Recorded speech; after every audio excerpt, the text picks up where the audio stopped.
আজকে হচ্ছে সকাল সকাল ঘুম থেকে উঠে আসলাম এই যে কবুতরের খামারে দেখতে আসলাম যে খাওয়ার উপযুক্ত কোনো বাচ্চা আছে কি না। এখানে যে দুইটা ডিম, উপরের তাকে হচ্ছে দুইটা ডিম আছে। এটা কবুতরটা খুব জিদি, আমাকে খুব ঠোকর দিচ্ছিল। আর নিচেও দুইটাই, যেই তাকেও দুইটা ডিম বাচ্চা বড়, এগুলো আমার খাওয়ার উপযুক্ত হয় নাই। মাশাআল্লাহ অনেকটাই বড় হয়ে গেছে। এই যে এইখানেও ওই যে দুইটা ডিম আছে। আর এই পাশের তাকটাতে হচ্ছে, এটা হচ্ছে গুগু।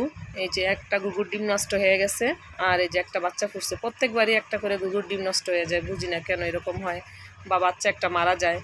যে এখানে একটা বাচ্চা আছে, আর ওই যে ডিম আছে। আমাদের প্রত্যেকটা কবুতরই মাশাআল্লাহ অ্যাডাল, এগুলা ডিম বাচ্চা দিচ্ছে প্রত্যেক মাসে। আমরা 3-4 জোড়া কবুতরের বাচ্চা খেয়ে থাকি। সবাইকে ধন্যবাদ।